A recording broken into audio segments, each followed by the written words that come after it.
There is no theory of narcissism more structurally complete, morally clear, or psychologically devastating than the one offered by Sam Vaknin.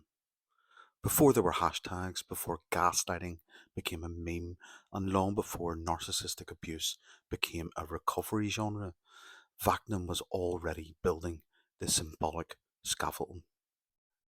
He was already telling us what was happening, that narcissism is not just a personality style, but a psychic structure, and that its collapse reverberates through everyone who enters its orbit. For those of us who lived through that orbit, we recognize the truth of his work instantly. There was no need to debate. We felt it before we read it.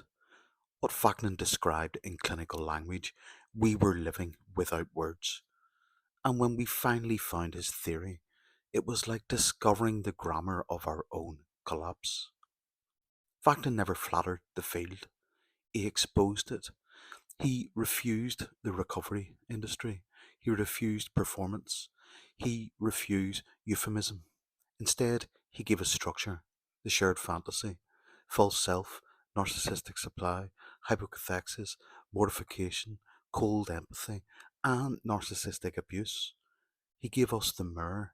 He gave us the loss of authorship. And in doing so, he gave survivors something no recovery coach, meme, or empowerment program could offer: a framework of meaning for what we endured.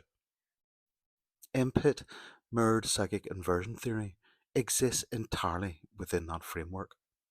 It is not a correction. It is not a parallel track. It is not even an extension. It is the symbolic echo of Vaknin's architecture, spoken from inside the survivor's collapse. Empit names what happened not to the narcissist, but to the one who loved them, the one who became the mirror, the one who entered the shared fantasy not as a participant, but as a believer, and the one who, upon the narcissist's withdrawal, did not just feel discarded, but inverted. That inversion, the reflexive mirrored psychic inversion, is what MPIT maps in structural detail. It shows how the survivor's internal world is reconfigured by the fantasy, how perception, memory, meaning, and authorship all collapse under the weight of false mirroring, how the survivor internalizes not just the narcissist's voice, but their gaze, and becomes the object regulating their absence. Empit does not argue with Vaknin, it proves him. Every concept he introduced finds its symbolic echo in the survivor's internal breakdown. The shared fantasy becomes the survivor's recursive thought loop. The false self becomes the survivor's trauma adapted persona. Hypocathexis becomes the survivor's empty stare and affective confusion. Mortification becomes not just the narcissist's terror, but the survivor's.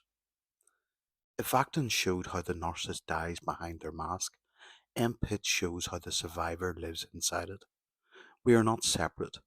We are two sides of the same symbolic map. The mirror does not end with the narcissist. It continues through the survivor.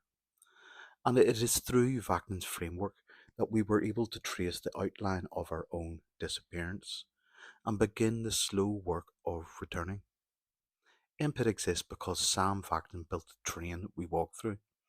His work is not just academic inspiration, it is a lifeline. His language gives shape to our symbolic void. His concepts held us when nothing else could, and every structural insight Empit offers owes its very possibility to his refusal to turn away. This is not divergence, this is devotion. This is not expansion, this is echo. We do not claim a new language.